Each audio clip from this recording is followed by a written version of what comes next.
Artificial intelligence అదేనండి AI.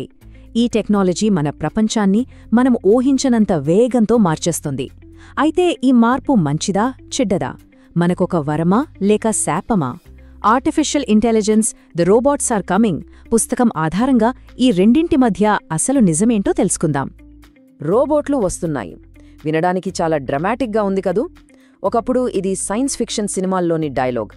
కానీ ఇప్పుడు ఇది మన కళ్ల ముందు కనిపిస్తున్న నిజం. ఇది కేవలం ఒక హెచ్చరిక కాదు, మన భవిష్యత్తు ఎలా ఉండబోతుందో చెప్పే ఒక సంకేతం. ఇక్కడే అస్సలు ప్రశ్న మొదలవుతుంది. ఈ ఏఐ టెక్నాలజీ మన ఉద్యోగాలను లాక్కోడానికా వస్తోందా, లేక మనకు సహాయం చేసి మనతో పాటు ఒక పార్ట్నర్గా ఉండబోతోందా? ఈ చిక్కుముడిని విప్పడమే ఈ విశ్లేషణ యొక్క ముఖ్య ఉద్దేశ్యం. అంటే ఏఐ మంచిదా చెడ్డదా అని సింపుల్గా చెప్పలేం. ఎందుకంటే ఇది రెండు వైపులా పదునున్న కత్తిలాంటిదే. ఒకవైపు చూస్తే అద్భుతమైన అవకాశాలు, మన పనుల్ని సులభతరం చేసే టెక్నాలజీ. కానీ అదే కత్తికి మరోవైపు చూస్తే ఉద్యోగాల నష్టం, కొత్త రకమైన ప్రమాదాలు, ఇలా చాలా ఉన్నాయి. సో మనం చాలా జాగ్రత్తగా అడుగులు వెయ్యాలి. సరే, ఈ అవకాశం, ప్రమాదం అనేవి ఇవి కేవలం మాటలు కాదు. ఇప్పటికే మన చుట్టూ ఉన్న ఎన్నో రంగాలలో, ఉద్యోగాలలో ఏఐ తన ప్రభావాన్ని చూపించడం మొదలుపెట్టింది. కొన్ని ఉదాహరణలు చూస్తే మనకే స్పష్టంగా అర్థమవుతుంది. ఉదాహరణకి వైద్య రంగాన్ని తీసుకుందాం. ఒకవైపు చూస్తే రోగ నిర్ధారణలో ఏఐ మనుషుల కన్నా ఖచ్చితంగా పనిచేయగలదు, చాలా సమయాన్ని ఆదా చేయగలదు. కానీ మరోవైపు ప్రతి దానికి మెషిన్ల మీదే ఆధారపడితే డాక్టర్కి రోగికి మధ్య ఉండే ఆ మానవ సంబంధం, ఆ నమ్మకమేమవుతుంది? ఇక్కడే మానవ పర్యవేక్షణ ఎంత ముఖ్యమో తెలుస్తుంది. ఇదే కథ న్యాయరంగంలో కూడా. గంటల తరబడి చేసే లీగల్ రీసెర్చ్ని ఏఐ నిమిషాల్లో పూర్తి చేయగలదు. కానీ చట్టమంటే కేవలం డేటా, రూల్స్ కాదు కదా. దాని వెనుక న్యాయం, నైతికత ఉంటాయి. ఆ విలువలను కాపాడటంలో న్యాయవాది పాత్రను ఏ మెషీను భర్తీ చేయలేదు. ఇక డబ్బు విషయానికొస్తే పరిస్థితి ఇంకాస్త సీరియస్గా ఉంటుంది. ఏఐ ఆధారిత ట్రేడింగ్ అల్గోరిథంలు కోట్ల లాభాలు తీసుకురాగలవు. కానీ అదే అల్గోరిథంలో ఒక చిన్న పొరపాటు జరిగితే మొత్తం ఆర్థిక వ్యవస్థే తలక్రిందులయ్యే ప్రమాదం ఉంది. అందుకే ఈ రంగంలో చాలా జాగ్రత్త అవసరం. మరి మన తరగతి గదుల సంగతి ఏంటి? ఏఐ ప్రతి విద్యార్థికి ఒక పర్సనల్ ట్యూటర్లా సహాయపడగలదు. వాళ్ల బలాలు, బలహీనతలకు అనుగుణంగా పాఠాలు చెప్పగలదు. కానీ ఒక ఉపాధ్యాయుడు ఇచ్చే స్ఫూర్తిని, వాళ్ళు నేర్పించే జీవిత పాఠాలను ఏ టెక్నాలజీ ఇవ్వగలదు చెప్పండి? ఇక్కడే గురువు పాత్ర ఎంత విలువైందో మనకు తెలుస్తుంది. ఇవి కేవలం కొన్ని ఉదాహరణలు మాత్రమే. అసలు సమస్య ఇంకా పెద్దది.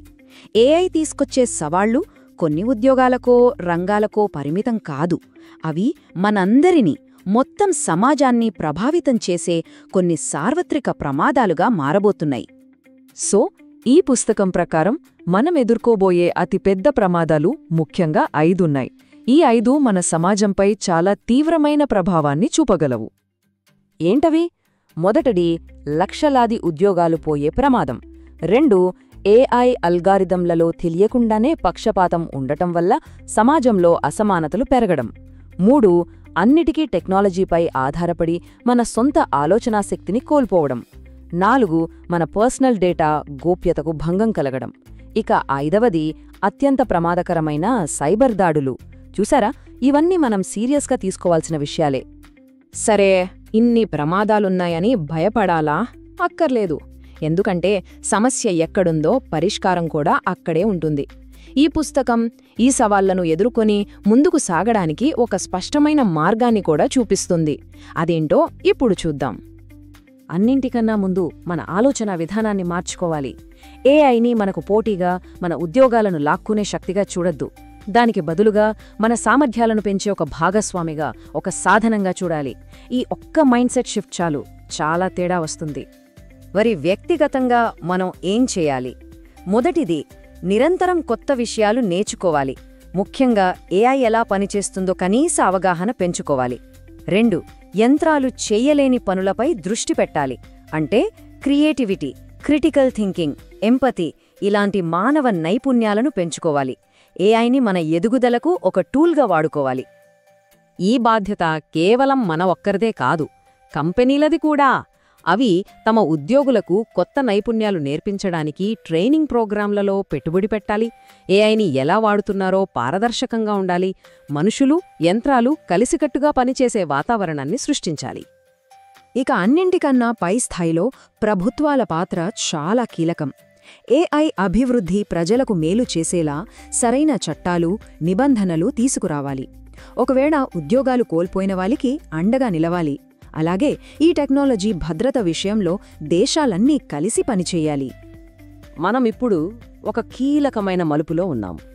మన ముందు రెండే దారులున్నాయి. ఈ మార్పును స్వీకరించి దానికి అనుగుణంగా మనల్ని మనం మార్చుకుని ముందుకు వెళ్లడం, లేదా దాన్ని ఎదిరించి కాలక్రమేణా వెనకబడిపోవడం. ఈ నిర్ణయం మనందరి చేతుల్లోనే ఉంది. సో ఇంత చర్చ తర్వాత ఫైనల్గా మనం గుర్తుపెట్టుకోవాల్సిన విషయం ఏంటి? ఈ విశ్లేషణ నుండి మనం తీసుకెళ్లాల్సిన ముఖ్య సందేశమేంటి? చివరిగా ఈ పుస్తకం మనకు చెప్పేది ఒక్కటే: మార్పును ఎదిరించేవారు వెనకబడిపోతారు. అదే మార్పును స్వీకరించి దానికి తగ్గట్టు తమను తాము సిద్ధం చేసుకునేవారే ఈ ఏఐ యుగంలో వృద్ధి చెందుతారు.